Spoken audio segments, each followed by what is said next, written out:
Shohei Ohtani has now become tungsten arm Doyle for another team. He showed out in the National League for the National League All Stars, but the rest of the team didn't. Let's talk about it. Let's get locked on Dodgers.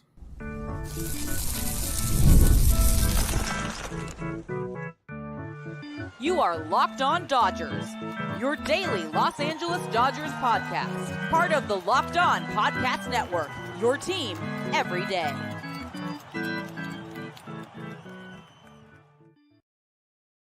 Yo, Dodger fans. Welcome to Locked On Dodgers. We're part of the Locked On Podcast Network, the #1 local sports daily podcast network.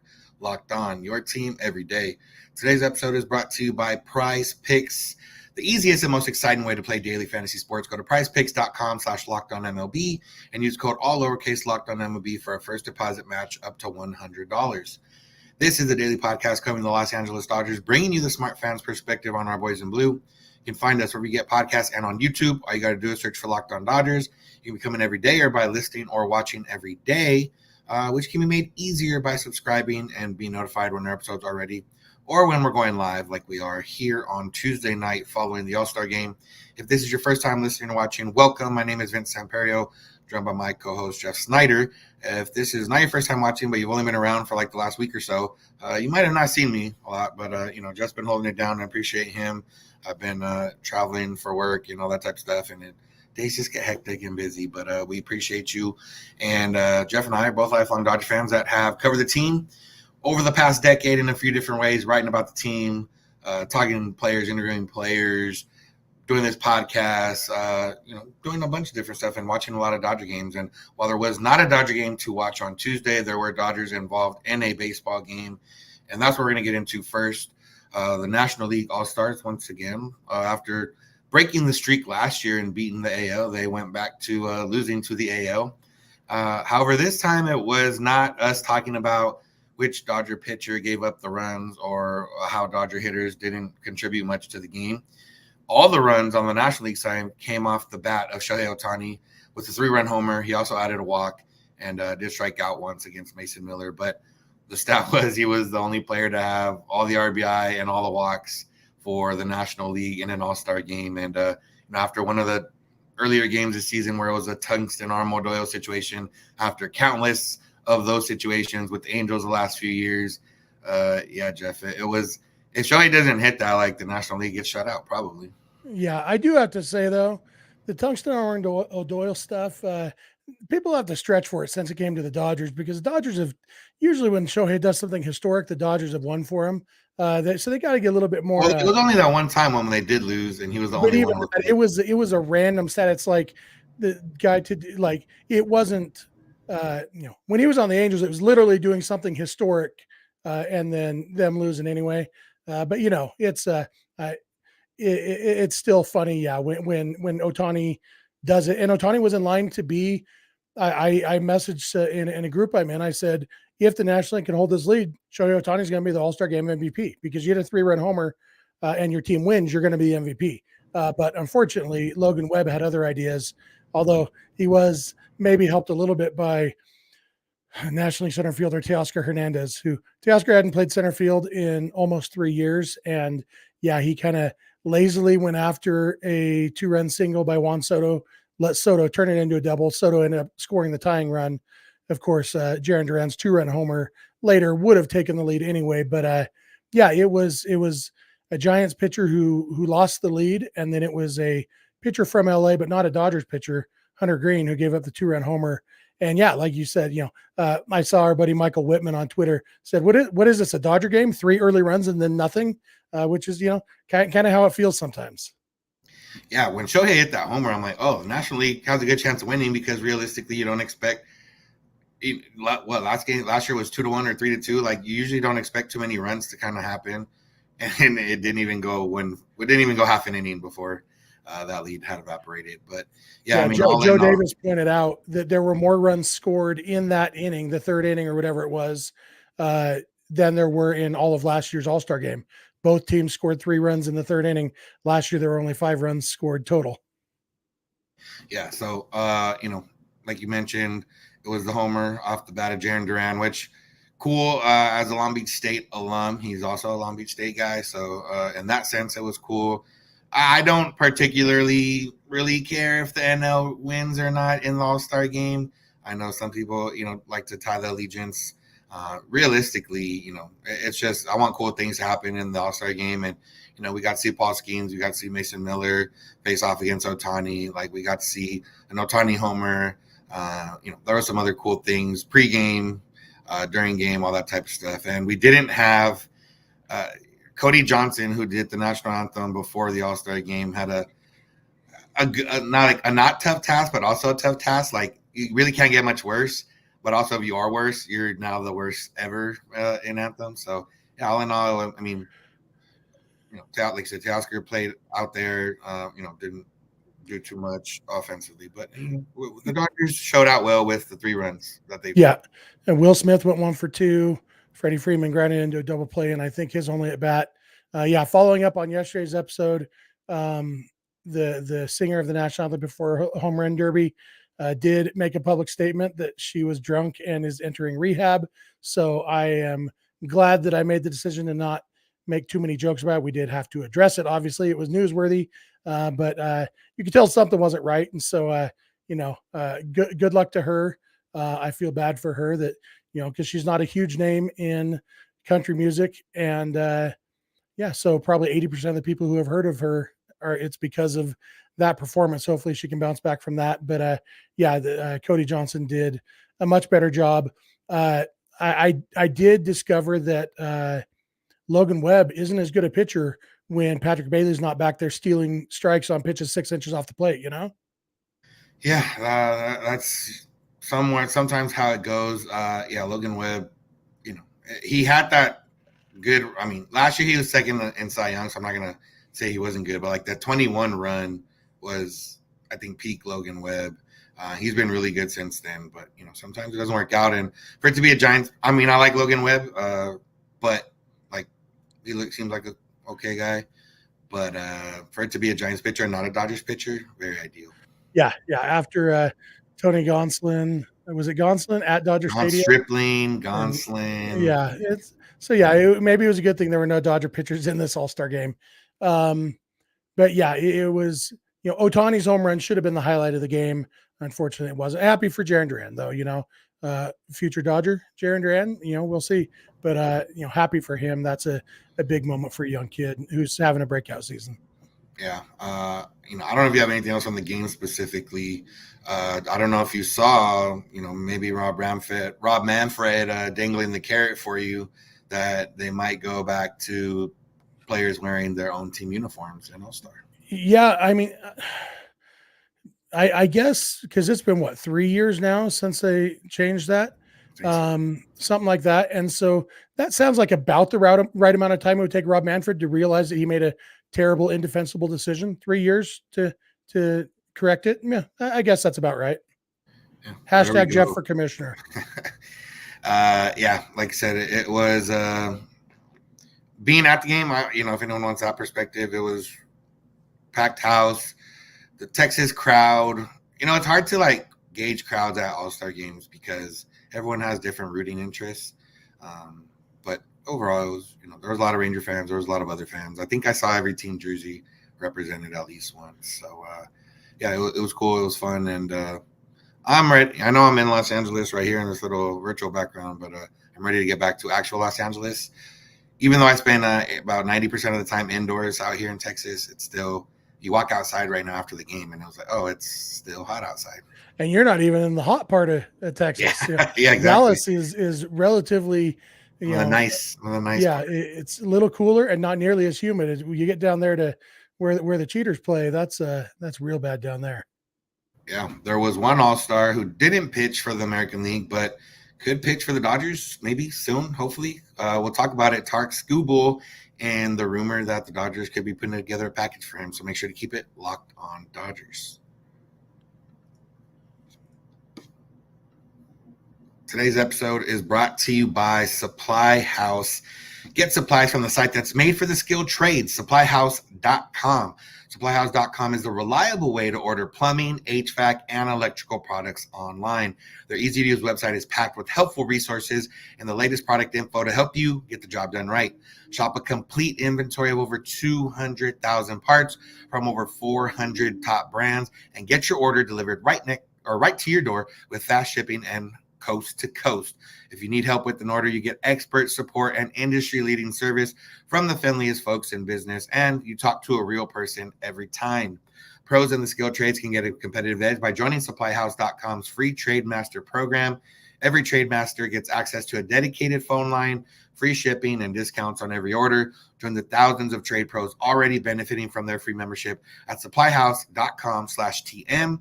and order plumbing, HVAC, and electrical supplies from anywhere with just a few clicks at supplyhouse.com.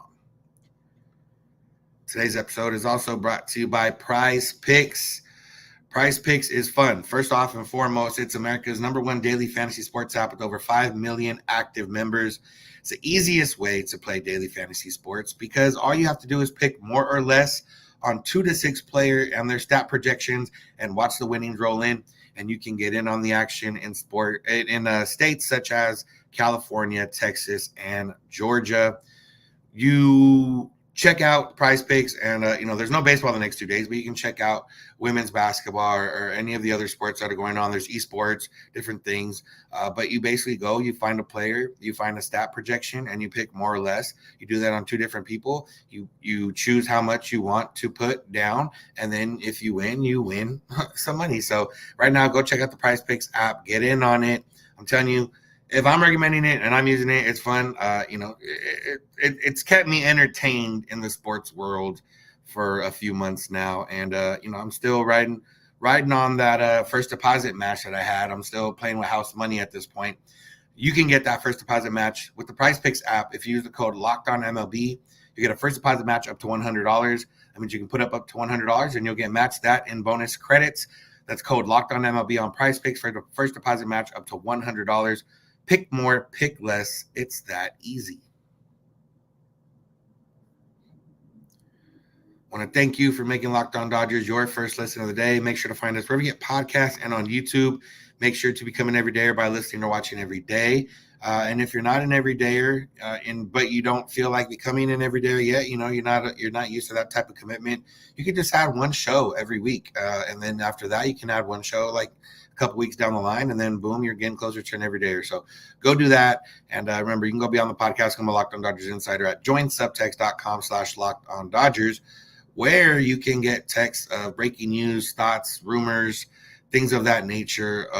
Rumors like the one we got from Tom Verducci in regards to Tarik Skubal from the Tigers.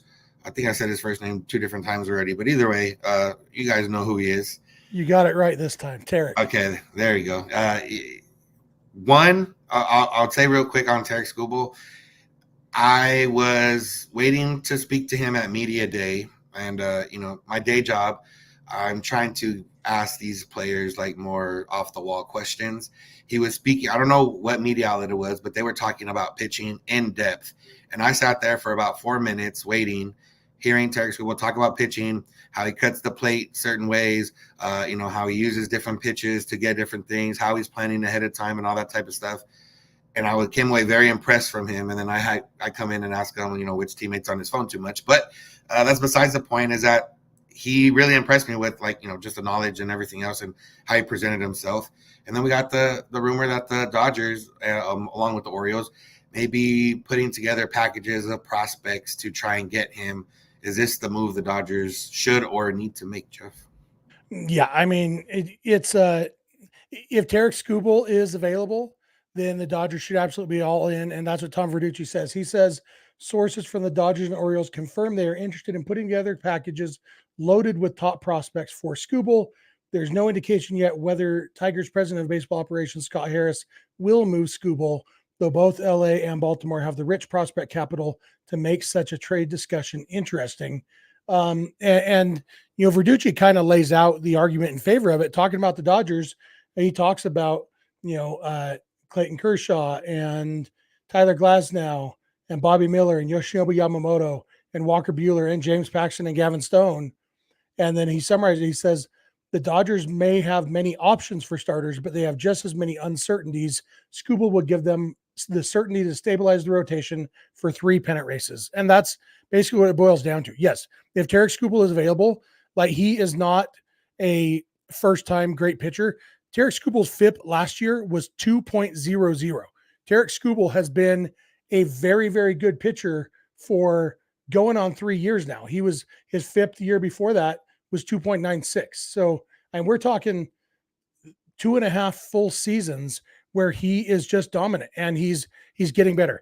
He strikes out a ton of guys, hardly walks anybody, doesn't give up many homers. He's just, he is an elite pitcher, which is why he's going to cost a lot. And the thing that's interesting to me that Verducci mentions is that the Tigers are going to be looking for offense in this trade.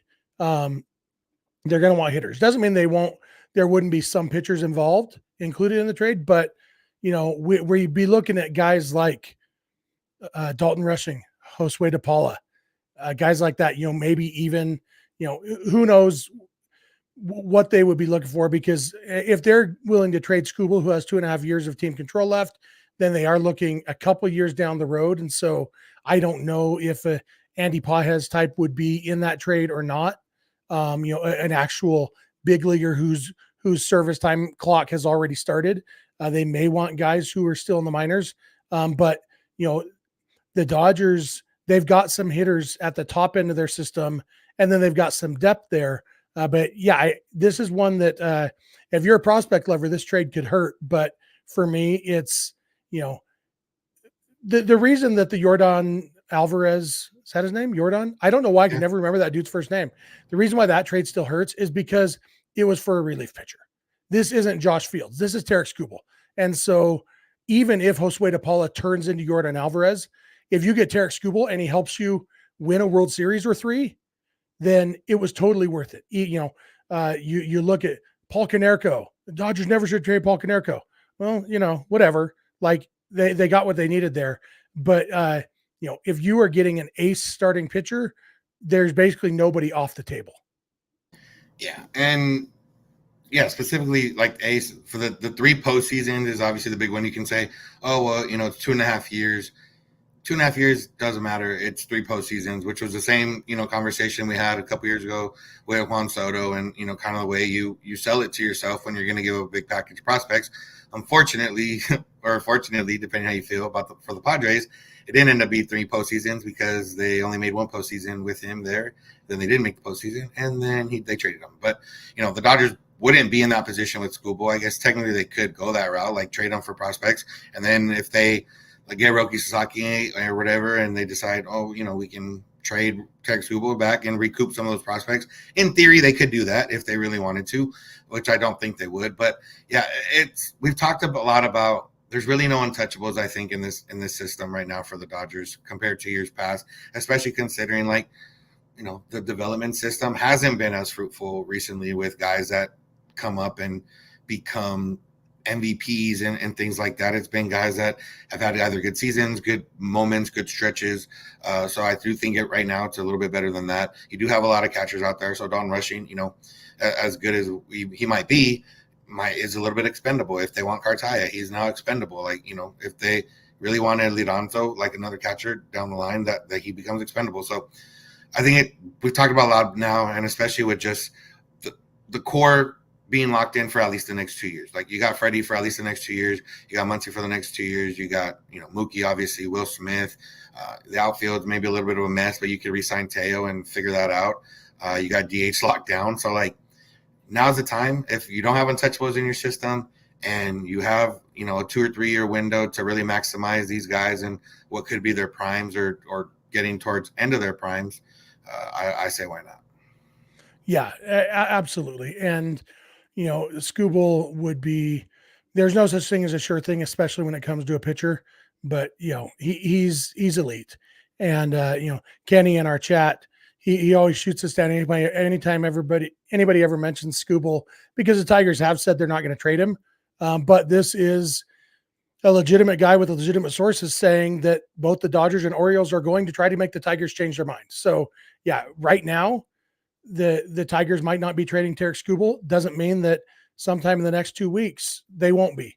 And yeah, I do think it's probably still more likely than not that he stays with the Tigers. But if the Dodgers and Orioles get into a bidding war for Skubal, it could be uh, a very good thing for the Tigers to help them kickstart their rebuild. And one interesting thing would be, I don't know if I've told you guys here, I've launched a new YouTube channel called Baseball Boulevard. And I actually did a video that'll be going up either tonight or tomorrow morning about Skubal, specifically the possibility of him ending up getting Cy Young votes in both leagues this year. No pitcher has ever gotten Cy Young votes in both leagues in one season before. You have guys like David Price 2 years in a row got Cy Young votes after being traded midseason, but he stayed in the American League both times. Same thing happened with David Cohn once. And then obviously in 1984, Rick Sutcliffe won the Cy Young Award after getting traded from the Indians to the Cubs, but he sucked with the Indians and then was 16-1 with the Cubs. And the same kind of thing with Randy Johnson when he went from the Mariners to the Astros. He ended up getting Cy Young votes in the National League. Same with CC Sabathia when he went from the Indians to the Brewers. But both of them were bad with their American League team, so they didn't get Cy Young votes in both leagues. But Tarik Skubal, like right now, he's the front runner, and so if he does get traded to the National League, yeah, he's going to get some down ballot votes for American League Cy Young. And then if he comes to the Dodgers and goes 9-0 with a 1.8 ERA, he's going to get some National League Cy Young votes too. Yeah. So the one note I was going to bring up, but not time. I'll bring it up right after we get into it, and then we're going to talk about Juan Soto and the fun stories that come when a player says he wants to play with the player that's on the Dodgers. So we'll get into that. So make sure to keep it locked on Dodgers. Today's episode is brought to you by eBay Motors. Passion, drive, patience. The formula for winning championships is also what keeps your ride or die alive. eBay Motors has everything you need to maintain your vehicle and level it up to peak performance: superchargers, roof racks, exhaust kits, LED headlights, and more. Whether you're into speed, power, or style, eBay Motors has you covered. With over 122 million parts for your number one ride or die, you'll always find exactly what you're looking for. And with eBay Guaranteed Fit, your part is guaranteed to fit your ride every time or your money back. Because with eBay Motors, you're burning rubber, not cash. With all the parts you need at the prices you want, it's easy to make your car the MVP and bring home huge wins. Keep your ride or die alive at ebaymotors.com. Eligible items only. Exclusions apply. eBay Guaranteed Fit only available to U.S. customers. Want to thank you for making Locked On Dodgers your first listen every day. Becoming every day by listening or watching every day. You find us where we get podcasts and on YouTube. And if you're on YouTube, you can check out Locked On Sports Today or Locked On Sports Los Angeles, 2 24/7 streaming channels from the Locked On Podcast Network, bringing you the biggest news and stories from the sports world and the LA sports world. Locked On Dodgers Postcast with host Pete Fox is available on the Locked On Sports Los Angeles YouTube following most Dodger games and on our audio feed. And as always, you can go beyond the podcast, come on Locked On Dodgers Insider at joinsubtext.com/LockedOnDodgers. All right, Jeff, real quick, the one point, let's just say it becomes like an arms race between Orioles and Dodgers. I think the way the Dodgers could get a leg up is to eat some Javi Baez salary. Maybe not all of it, maybe some of it, if the Tigers are interested. Flex their financial might. They don't have to play him. He's very awful. He's worse than almost every other Dodger hitter, even as bad as those guys have been. I think he had like a 29 OPS plus right now. But I guess they could keep him if they think they could fix him. If not, you eat some money. Maybe that's the way they can, step above the Orioles if they're battling for over prospects. Yeah, it's an interesting idea. I wonder if my opinion is that if the Tigers are willing to trade a guy who literally might win the Cy Young Award this year, it's probably not going to be for salary relief. They're going to want to get the most bang for their buck. And, well, I'm saying like Orioles Dodgers offer a similar package, but the Dodgers say, okay, we'll take Baez and like this. Yeah, I guess the Dodgers would never know that what the other teams offered. So yeah, I guess it could be a tiebreaker. But yeah, if the Tigers like, okay, you're offering the same thing, but you're willing to take Baez, they'd probably say, how about instead of Baez, you throw in another prospect, because it's the Tigers are going to want to nail the rebuild as much as possible with this. And he's their biggest trade chip. And, I don't know that how much time is left on Baez's contract? 3 more years after this year. Yeah. I mean, it's an ugly contract. It's it's bad for them. And, who knows, maybe Javi Baez could, he's not going to figure anything out. He's just, but we thought the same thing about David Price, and David Price actually pitched reasonably well for the Dodgers a little bit that was to lower the price for Mookie Betts. So I guess it would come down to whether there's a mandate from ownership for the Tigers to get their payroll down during the rebuild or not. If so, then maybe you pull in Javi Baez, but I do my inclination is that wouldn't be a needle mover for the Tigers. Yeah. You never know. We'll see. Just a thought that ran across my mind of how the Dodgers could get competitive advantages from just being rich. Yeah. Yeah. It's definitely worth a try. Yeah, definitely. All right. Speaking of Dodgers being rich, Juan Soto was asked by one of my coworkers, asked which player would he like to play with that he hasn't already played with. And he answered Shohei Ohtani. And, as people in our world and social media and everything seem to do, are automatically going to start linking them to the Dodgers. And then he was part of the Teo triumvirate, or however many guys there were in the thing, which was probably more based on Dominican Republic than anything else. But hey, we're going to grasp for straws where we can. And I don't know. I guess the question more is there any chance the Dodgers just, say, okay, let's do it. Like, who cares? Let's just blow it up. The instinct is to say no after they spent so much money on Ohtani and Yamamoto. But what we've seen with all the sponsorships and everything, I really do believe, even without the deferrals, I believe that Ohtani's contract is basically paying for itself. And so really, I don't think the money is the issue. You do come into when you get up into the Cohen tax and everything, there are actual baseball implications, draft implications, all of that. But Juan Soto is hitting free agency very young. And he's so good. He is such a good hitter, and he's not a great defensive player.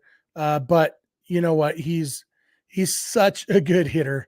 And when you think of a lineup with Mookie Betts, Shohei Ohtani, Freddie Freeman, Juan Soto, Will Smith, maybe Teoscar Hernandez if they extend him, like it's getting ridiculous. And as basically, I love the idea of the Dodgers just leading into this evil empire thing and saying, hey, Juan, you want to defer some money? Come on over. Yeah, I mean, I see some of the comments and talking about his defense. If you think Juan Soto can play first base in 3 years when Freddie's contract is over, then you make this 100%. Like it because he can hit well enough to be a first baseman. Exactly. Yeah. Exactly. And if you think he can play first base, then the defense to me doesn't matter in that aspect, because Freddie, he can hold down defense for 3 years and then he moves to first base, and then you got problem solved, and you have Ohtani and Soto as two of your guys in your lineup. And I think that's kind of where it settles for me. If you believe in his defense or that it's going to be passable, okay, in general, okay.